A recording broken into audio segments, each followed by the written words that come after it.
오늘 우리에게 주실 하나님의 말씀은 요한복음 14장 27절 한 절 말씀입니다. 27절 우리 한 절 말씀 우리 함께 봉독합니다. 평안을 너희에게 끼치노니 곧 나의 평안을 너희에게 주노라. 내가 너희에게 주는 것은 세상이 주는 것과 같지 아니하니라. 너희는 마음에 근심하지도 말고 두려워하지도 말라. 오늘 여러분들과 함께 평안을 구하십시오, 이런 제목으로 은혜를 나누려고 합니다. 평안한 사람은 복 있는 사람입니다. 마음이 평안하고 몸이 평안하고 또 사람과의 관계가 평안하고 염려와 두려움으로부터 평안한 사람은 참으로 복 있는 사람입니다. 우리 사람들은 마음이 편해야 살맛이 난다고 말합니다. 맞는 말입니다. 마음이 불편하면 아무리 호화로운 삶을 살아도 아무리 많은 일을 해도 만족이 없고 기쁨이 없습니다. 잠언 4장 23절은 모든 지킬 만한 것 중에 더욱 내 마음을 지키라. 생명의 근원이 이에서 남이라. 이렇게 말씀하고 계십니다. 그럼 어떻게 해야 마음을 지킬 수 있을까요? 빌립보서 4장 6절에서 7절 말씀을 보면 바울은 이렇게 권면을 합니다. 아무것도 염려하지 말고 다만 모든 일에 간구와 기도로 너희 구할 것을 감사함으로 하나님께 아뢰라. 그리하면 모든 지각에 뛰어난 하나님의 평강이 그리스도 예수 안에서 너희 마음과 생각을 지키시리라. 이렇게 권면하고 있습니다. 그렇습니다. 우리의 마음은 내가 지킬 수 있는 것이 아니라 하나님의 평강이 우리 안에 자리 잡을 때에 우리는 마음을 지킬 수 있습니다.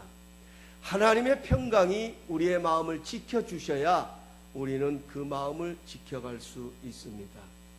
오늘 본문에 나오는 제자들이 두려움 가운데 있습니다.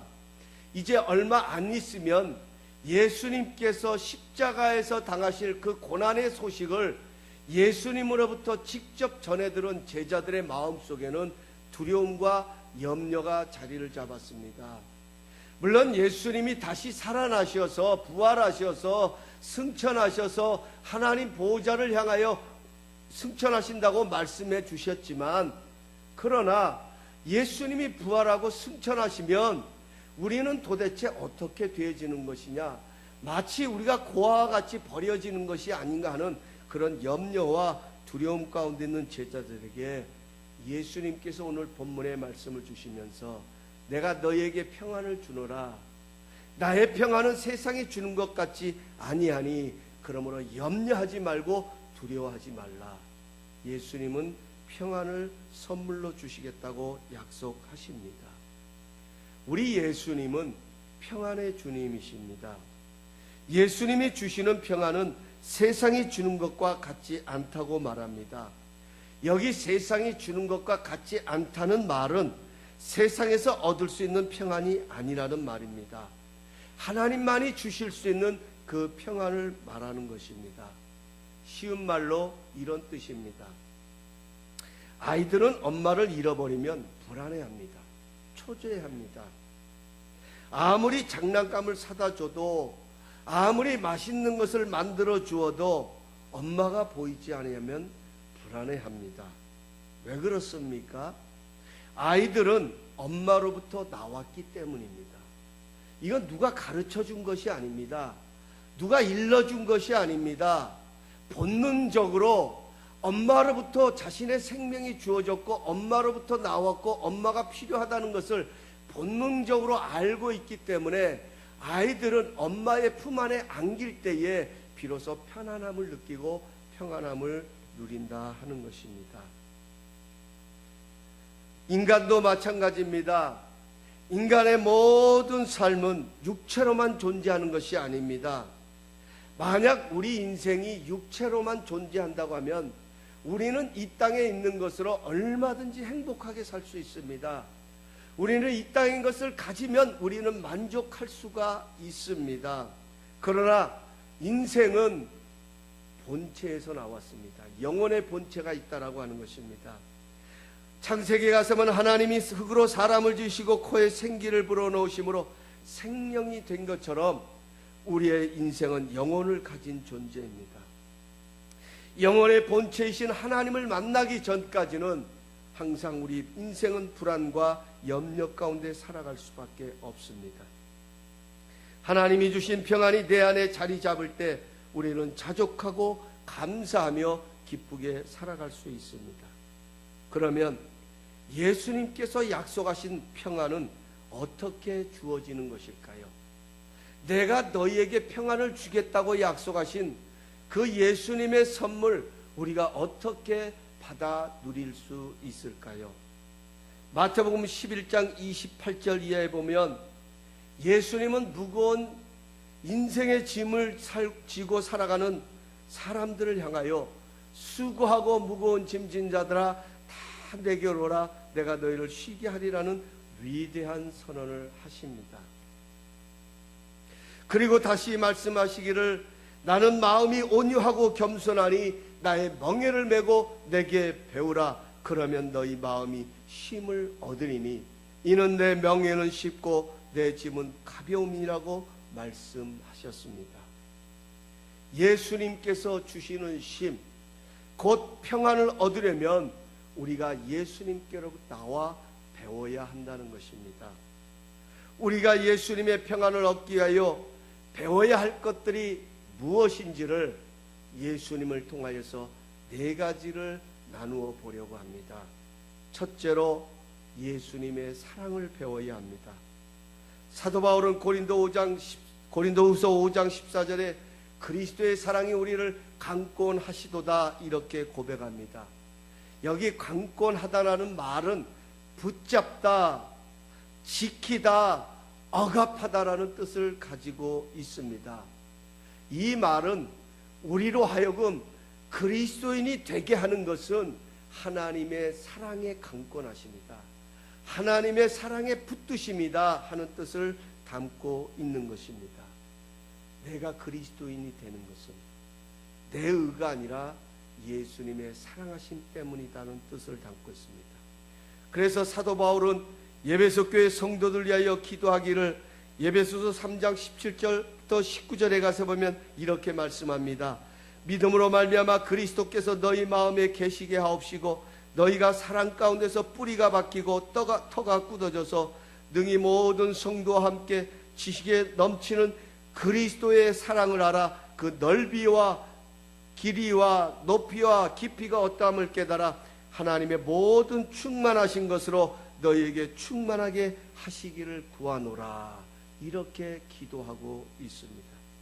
결과적으로는 하나님의 사랑을 얼만큼 알아가느냐에 따라서 우리의 믿음도 우리의 그리스도인 됨도 우리의 성품도 더 깊어질 수 있고 더 그분의 은혜로 그분의 사랑으로 충만하여질 수 있다 이렇게 말씀하고 있습니다.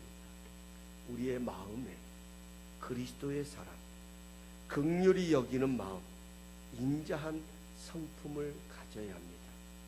그럴 때 우리는 평안하게 되어지는 것입니다. 또한 예수님의 사랑은 화목해 하는 사랑이었습니다. 우리는 할 수 있는 대로 화목을 추구해야 합니다. 평안은 화목할 때 다가오기 때문입니다. 예수님께서도 우리를 위한 화목제물이 되셨고 유대인과 이방인으로 하여금 하나가 되게 하셨습니다. 에베소서 2장 14절에 18절입니다. 그는 우리의 화평이신지라 둘로 하나를 만드사 중간에 막힌 담을 하시고 이 둘로 자기 안에서 한 세 사람을 지어 화평하게 하시고 또 십자가로 이 둘을 한 몸으로 하나님과 화목하게 하려 하심이라. 원수된 것을 십자가로 소멸하시고 또 오셔서 먼 데 있는 너희에게 평안을 전하고 가까운 데 있는 자들에게 평안을 전하셨으니 이는 저로 말미암아 우리들이 한 성령 안에서 아버지께 나아감을 얻게 하려 하십니다. 여러분, 평안은요 원수가 없는 삶이 평안합니다. 막힘이 없는 삶, 거기에 평안이 있다는 것입니다. 원수와의 이 관계는 오직 사랑을 통해서만 해결될 수 있는 것입니다. 그리스도의 사랑만이 우리로 하여금 원수를 사랑할 수 있게 합니다. 하나님과 원수되었던 우리를 화목하게 해주신 그리스도의 사랑이 우리를 강권할 때에, 우리를 붙들어 주실 때에, 우리를 강하게 역사하실 때에 우리는 원수에게 다가가서 그 원수를 사랑으로 극복할 수 있게 됩니다. 바로 거기에 평안이 주어집니다. 이런 평안은 세상이 줄 수 있는 평안이 아닙니다. 오직 예수님 안에서만 발견되는 평안인 것입니다. 둘째로 예수님의 겸손을 배워야 합니다. 겸손이 우리를 평안하게 합니다. 교만한 사람은요, 늘 경쟁의식 속에 살아가기 때문에 평안이 없습니다. 항상 올라가야 됩니다. 항상 높은 자리에 서야 합니다. 항상 대접을 받아야 합니다. 항상 인정해줘야 합니다. 항상 나를 알아줘야 합니다. 그러기에 평안이 없습니다. 교만한 사람은 늘 다른 사람을 배척하고 밀어내기 때문에 외롭고 고독합니다. 평안은 관계 속에서 누리는 축복이기 때문에 교만한 사람에게는 평안이 없습니다. 예수님은 하늘의 보좌를 내려놓고 이 세상에 오셨습니다. 하늘의 그 영광스러운 보좌를 내려놓고 오신 예수님은 섬김을 받으러 오신 것이 아니라 섬기러 오셨다고 말씀하셨습니다. 그래서 예수님은 그 마지막 예루살렘 성에 입성하실 때도 나귀를 타고 입성하셨습니다. 예수님은 한 번도 스스로 높임을 받으시기에 어떤 일을 시도해 보신 적이 없습니다. 빌립보서 2장 3절에 가서 보면 아무 일에든지 다툼이나 허영으로 하지 말고 오직 겸손한 마음으로 각각 자기보다 남을 낮게 여기라고 말하고 있습니다. 마땅히 받아야 할 대접을 내가 받지 못하고 있다고 생각할 때에 마음의 평안이 사라집니다. 그리고 섭섭함과 슬픔과 분노가 마음에 자리 잡게 됩니다. 우리는 낮은 곳에 우리의 마음을 두는 것을 훈련해야 합니다. 거기에 바로 평안이 있습니다. 여러분, 우리가 자식들을 기르다 보면 참 뻔뻔하다는 생각을 할 때가 있습니다. 아마 우리가 자식이었을 때도 동일했을 것입니다. 온종일 피곤하게 일하고 들어온 어머니에게도 쉴 틈도 주지 않냐고 끊임없이 자신의 필요를, 자신의 욕구를 요구하는 자녀들의 모습을 봅니다. 그런 자녀들의 모습이 어쩌면 우리의 평생 삶의 모습 속에 배어 있는지도 모릅니다. 교만은요, 자기 자신이야말로 마땅히 높임을 받고 대접을 받아야 된다고 생각하는 어린아이 같은 자세, 이것이 바로 교만이라고 하는 것입니다. 겸손은 하나님의 은혜를 아는 사람의 자세입니다. 어머니의 수고, 아버지의 수고, 부모님의 고마움을 아는, 은혜를 아는 자녀들은 항상 겸손합니다. 항상 그 어머니의 입장에서 생각하지요. 항상 그 마음이 부모님의 마음을 헤아리기에 힘쓰는 것을 봅니다. 참 주변에 보면 참 그런 겸손한 자녀들, 어머니를 챙기고 부모님을 챙기고 부모님을 생각하는 그런 자녀들. 근데 거기에 기쁨이 있잖아요. 거기에 평안이 있잖아요. 거기에 만족이 있어요. 거기에 감사가 있습니다. 모든 것을 하나님의 은혜로 해석하는 사람, 그 사람은 언제나 자기를 낮은 곳에 둡니다. 받을 자격이 없는데 주시는 하나님의 은혜에 감격하고 감사합니다. 하나님의 은혜를 발견하는 사람만이 진정한 평안을 누리게 됩니다. 이런 평안은 세상이 줄 수 없습니다. 세상은 하나님의 은혜를 알지 못하기 때문입니다. 오직 예수님의 겸손한 마음을 본받는 사람만이 이런 평안을 누리게 됩니다. 셋째로 예수님의 거룩하심을 배워야 합니다. 베드로는 예수님을 가리켜 흠없고 점없는 하나님의 어린 양이라고 했습니다. 히브리서 기자는 예수님을 가리켜 모든 일에 우리와 한결같이 시험을 받은 자로 돼 죄는 없으시도다라고 표현을 했습니다. 그 예수님께서는 사랑하는 제자들을 위하여 요한복음 17장 15절 17절에 이렇게 기도하셨습니다. 제가 현대인의 성경으로 읽어드립니다. 나의 기도는 그들을 세상에서 데려가 달라는 것이 아니라 악한 자에게서 지켜달라는 것입니다. 내가 세상에 속하지 않은 것처럼 그들도 세상에 속하지 않았습니다. 그들을 진리로 거룩하게 하옵소서. 아버지의 말씀은 진리입니다. 이것이 마지막을 향한 예수님, 제자들 향한 마지막의 예수님의 기도였습니다. 죄를 범할 때에 우리는 평안함이 없습니다. 왜 예수님은 마지막으로 하나님 앞에 그 제자들을 지켜달라고, 거룩하게 해달라고 기도했느냐? 여러분, 거룩함을 벗어나는 순간 그곳에는 평안이 없기 때문입니다. 죄를 범하고 회개하지 않을 때도 평안이 없습니다. 죄에는 반드시 심판이 따라오기 때문입니다. 우리는 죄를 향하여 죽은 자가 되어야 합니다. 그리고 만일 죄를 범했을 때는 즉시로 회개해야 합니다. 하나님의 말씀이 우리로 하여금 죄를 깨닫게 합니다. 하나님의 말씀은 진리의 빛과 같아서 우리 마음속에 숨어있는 죄까지도 드러내 보여주십니다. 그래서요, 오늘 본문 요한복음 14장 26절에 가서 보면 예수님께서 너희에게 평안을 주시겠다고 약속하시기 전에 먼저 성령님을 일컬으시면서 그 성령님이 너희에게 모든 것을 생각나게 하실 것이다. 그렇게 하시면서 내가 너희에게 평안을 주겠다라고 약속하십니다. 요한일서 1장 8절에 10절입니다.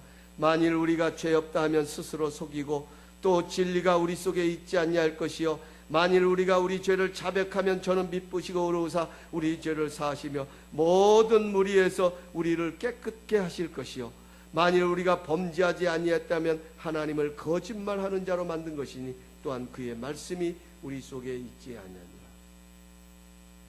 평안이라고 하는 것은 우리 스스로 책망할 것이 없는 상태를 가리키는 것입니다. 죄책감을 가지고서는 아무도 평안한 삶을 살 수가 없습니다. 그들을 진리로 거룩하게 하옵소서. 예수님의 이 기도가 우리를 거룩하게 만들어 주는 것입니다. 세상은 우리를 거룩하게 만들어 주지 못합니다. 세상은 우리들의 죄의 문제를 해결해 줄 수 없습니다. 오직 성령님만이 예수 그리스도의 보배로운 피로서 우리를 거룩하게 만들어 주십니다. 우리의 평안은 결코 세상이 주는 것과 같지 않습니다. 예수님이 주시는 선물인 것입니다. 마지막 네 번째로 예수님의 순종하심을 배워야 합니다. 예수님께서는 세상에 계시는 동안 언제나 아버지의 권위 아래, 아버지의 능력 아래, 하나님 아버지 밑에 예수님 자신을 두셨습니다. 예수님의 관심은 예수님 자신의 뜻을 이루는 것이 아니라 하나님 아버지의 뜻을 이루는 데에 그 모든 관심을 두셨습니다.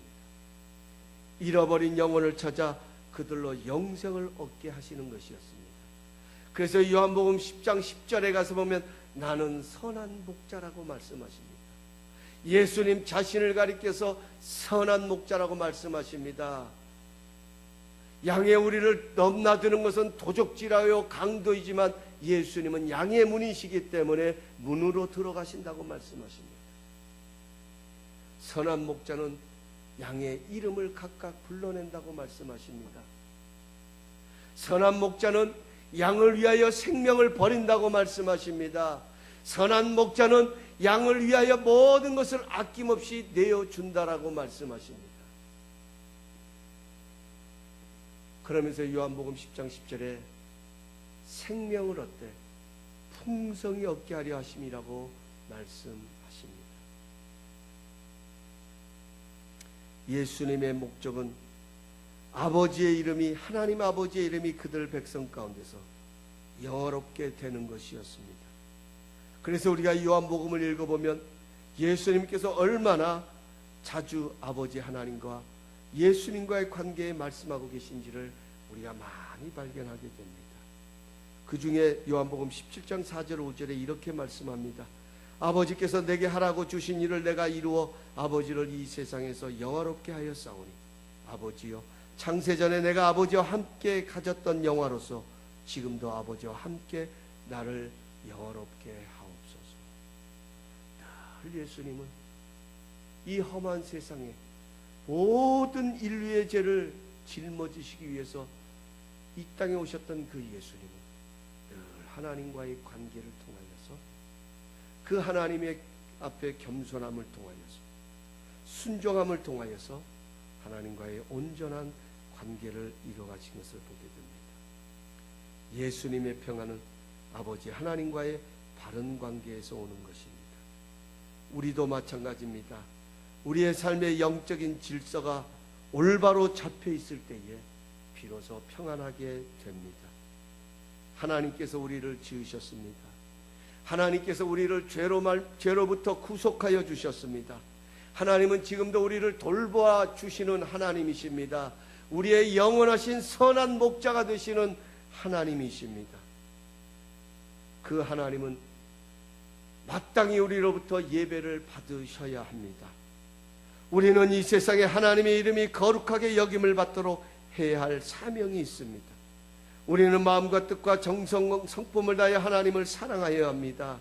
예수님처럼 우리도 이 세상에 머무는 동안 하나님 아버지의 기뻐하시는 삶을 살아가도록 힘쓰고 애써야 합니다.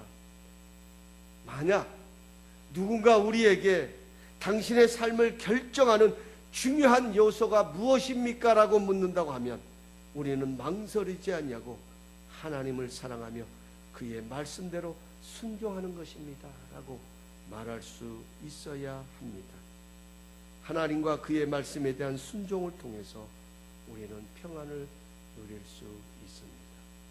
마치 부모가 자녀들에게 이렇게 하라고 가르쳐 줄 때 그것을 따라갈 때 비로소 그 진리를 깨닫는 것처럼, 그 진리를 깨달을 때 비로소 그것이 자신을 보호하고 자신이 안전하다는 것을 알 수 있는 것처럼 우리는 하나님의 뜻에 순종할 때에 그분이 주시는 평안함을 누리며 살아가게 될 것입니다.